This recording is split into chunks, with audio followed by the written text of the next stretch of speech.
काढला होता या पुलावरून.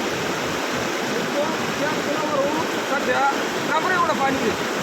म्हणजे 2 तासामध्ये इतकं पाणी वाढलंय की जवळपास बंधारे फुटलेत. वावरातून सुद्धा तेवढंच पाणी येऊ राहिलेलं आहे.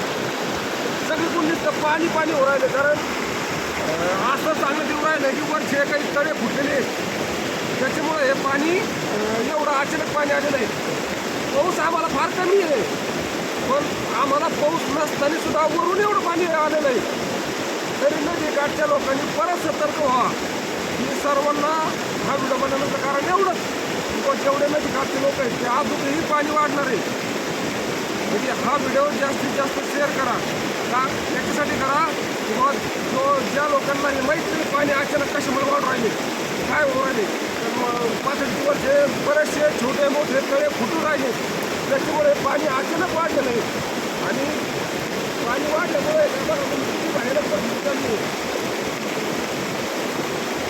आमच्या गावात सुद्धा पाणी शिरलेलं आहे. आमच्या प्रभुंडी गावामध्ये सुद्धा भरपूर पाणी शिरलेलं आहे. आणि गावातले भरपूर लोक नदी